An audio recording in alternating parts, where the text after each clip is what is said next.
What if I told you there's a place on Earth so remote, so untouched, that stepping foot on its shores could be your last move?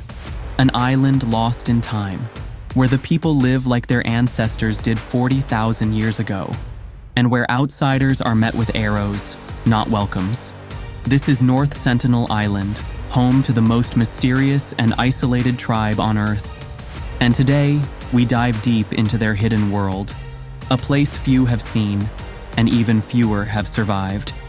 Tucked deep in the Bay of Bengal lies an island surrounded by coral reefs and mystery. On the surface, it looks like a tropical paradise, but this place is unlike anywhere else on Earth. For thousands of years, they have lived without modern technology, untouched by globalization, and fiercely protective of their way of life. The Sentinelese are believed to be the direct descendants of some of the earliest humans to migrate out of Africa and into Southeast Asia, over 40,000 years ago. Their isolation has made them an anthropological treasure, a living link to the deep human past. Yet despite their historic and cultural value, they remain a people shrouded in mystery, partly because they actively reject contact with the outside world, sometimes violently. Their 60-square-kilometer island is part of India's Andaman and Nicobar Islands.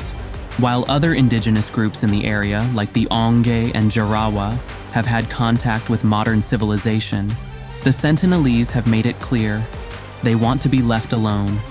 Their language remains undeciphered, their customs undocumented, and their exact population unknown.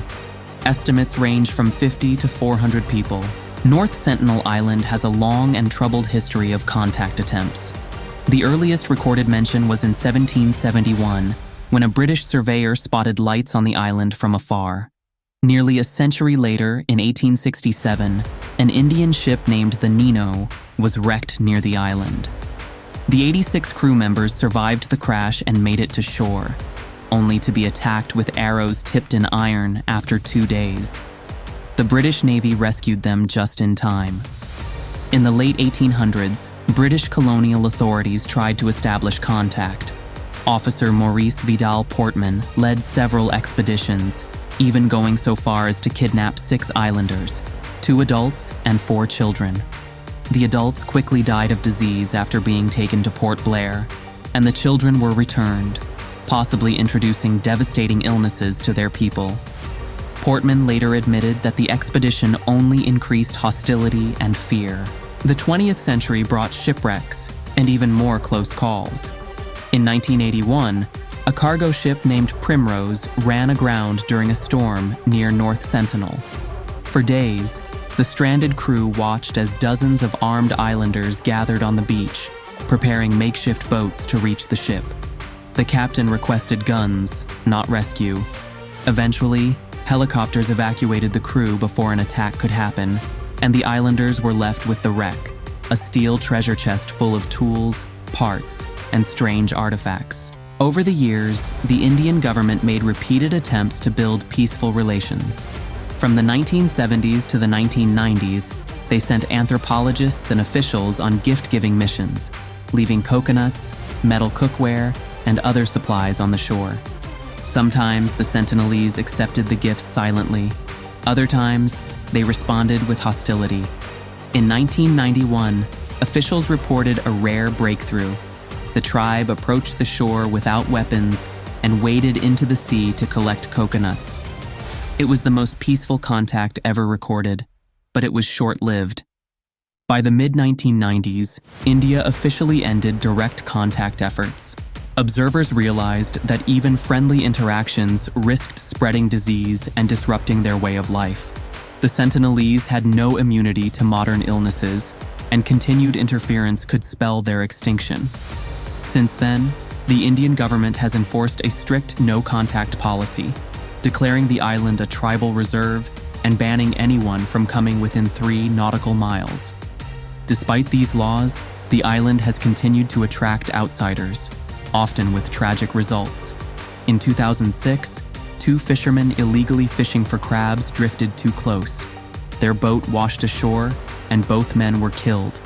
Authorities later spotted the tribesmen dragging and burying the bodies. But the most famous and controversial case came in 2018, when American missionary John Allen Chau attempted to convert the Sentinelese to Christianity. He paid fishermen to smuggle him near the island and approached by kayak, shouting greetings and Bible verses. He was met with arrows. In one encounter, a child shot him through his Bible. Yet Chau returned a final time, alone. He was never seen alive again. The fishermen later reported seeing the tribe bury his body. His death sparked international debate over the ethics of contacting uncontacted peoples. The Sentinelese remain perhaps the most isolated community on the planet, yet their survival depends on that isolation. While neighboring tribes that were integrated into modern society now face poverty, addiction, and exploitation, the Sentinelese appear strong, healthy, and self-sufficient. They are often seen fishing, hunting, and thriving in the dense forests of their island. Their daily life revolves around a hunter-gatherer lifestyle. They fish with barbed arrows and spears, catch turtles, and gather shellfish. They use simple wooden canoes, navigating only shallow waters with poles, not paddles. They build huts from forest materials and wear minimal clothing, decorated only with fiber belts, necklaces, and headbands.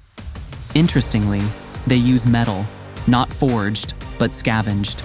They've been seen with knives, arrowheads, and tools made from the wreckage of ships or gifted objects.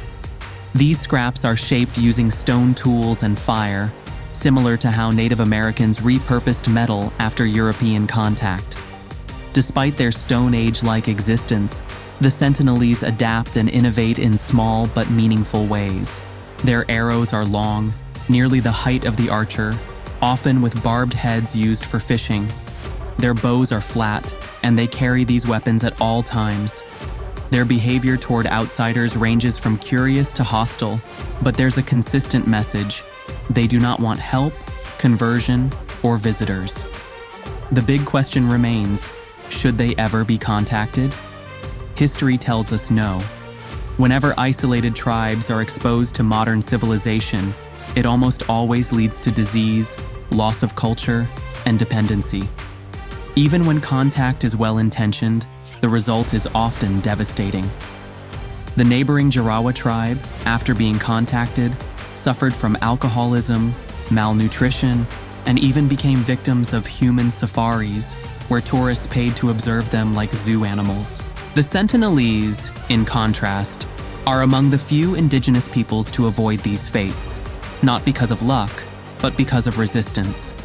They fight to remain untouched, and in doing so, they've preserved a way of life older than written history.